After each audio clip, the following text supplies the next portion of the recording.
Boom! We are here at Lucky Strike. Hey, I'm talking with Jeff Bowders.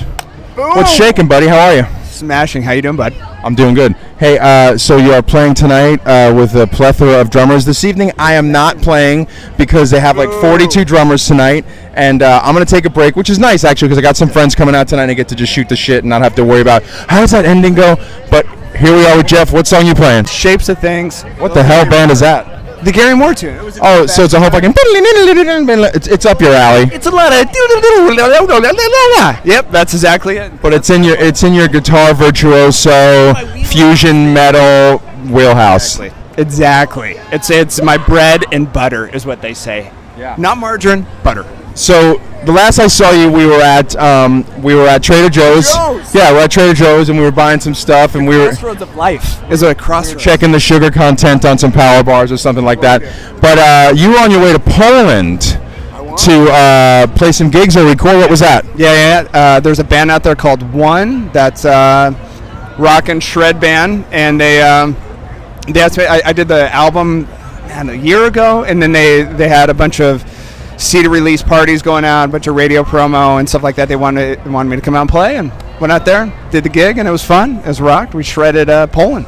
So nice, and you do that a lot, don't you? You just pop off on these one-offs out to Europe, middle of nowhere. They send you some tracks, you brush them up, you do a couple rehearsals, hit a tour. That's it. That's exactly. So if you could give some advice to some young kids out there that are looking to do stuff like that, what's a good practice regimen, or what's a good learning regimen to get into when you are prepping for something like this? Learning how to chart out in a very dumb way songs, basically called cheat sheets, right? Maps, road maps of tunes. That's what it comes down to. The quicker you can develop a method or system to learn 40 tunes really quickly just by some little cheat sheet that you can 40. I'm not kidding. 40. Zing zing zing. We'll put some cool special effects on that. It'll be awesome. But yeah, I mean, because there's my brain is challenging enough to make oatmeal in the morning, let alone remember 40 tunes in like a week's time, right? And so I have to have like these little cheat sheets.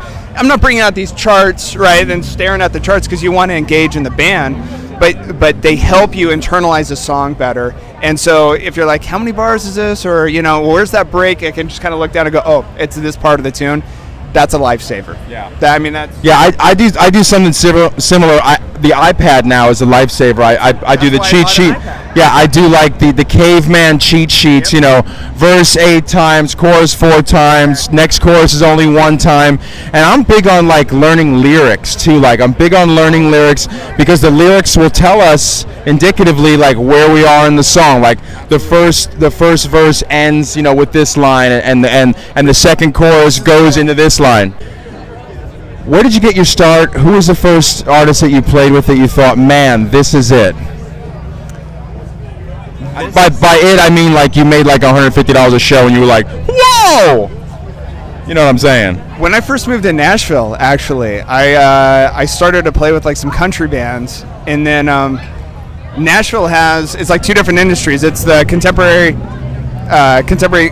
country music, but then there's also like the contemporary Christian gospel kind of industry. And so I started to work a lot in this contemporary gospel industry where I would travel all over the world and made pretty good money. And that was actually kind of the beginning of my career. And that was like the year 1999 or 2000 or something like that. And since then, I've just had to play drums. So I would say that was when I first moved to Nashville. There was a girl I played with, her name was Rebecca St. James. And that basically started my music career.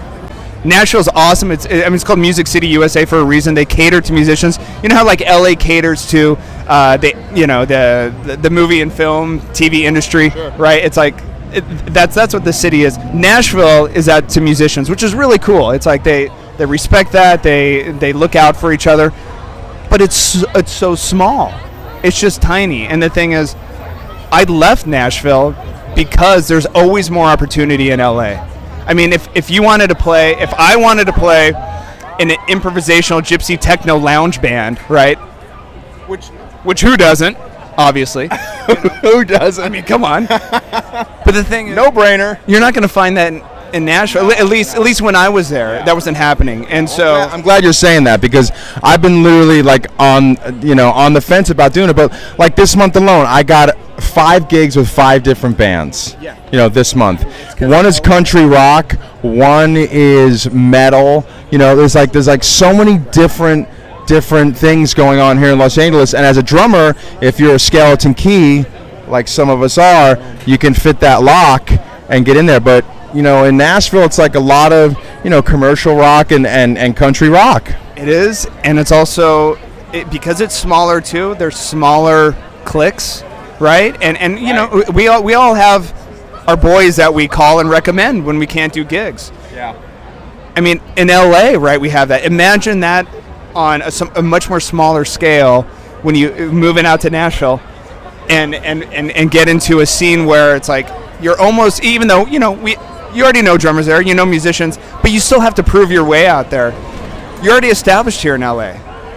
I don't know. Yeah. Well, that's my thing, too, is that I've been out here playing on tour since 1989. And I don't want to show my age because I am only 27. But I started at 1. Thank you very much. But yeah, man, so like I'm out here and I'm just like, man, do I leave? Do I go? But I'm staying. But you would be sorely missed. Yeah. So I want to thank you very much for your time. I'm going to watch you rock that song in there, because if anybody has the chops tonight to lay waste to the house kit at Lucky Strike, it would be this guy. Because you're playing the 4-piece, which is also commonly referred to as the truth. Because if you suck on that, that's the truth. Thank you very much. Jeff Bowders, Tiny Bubs, over and out.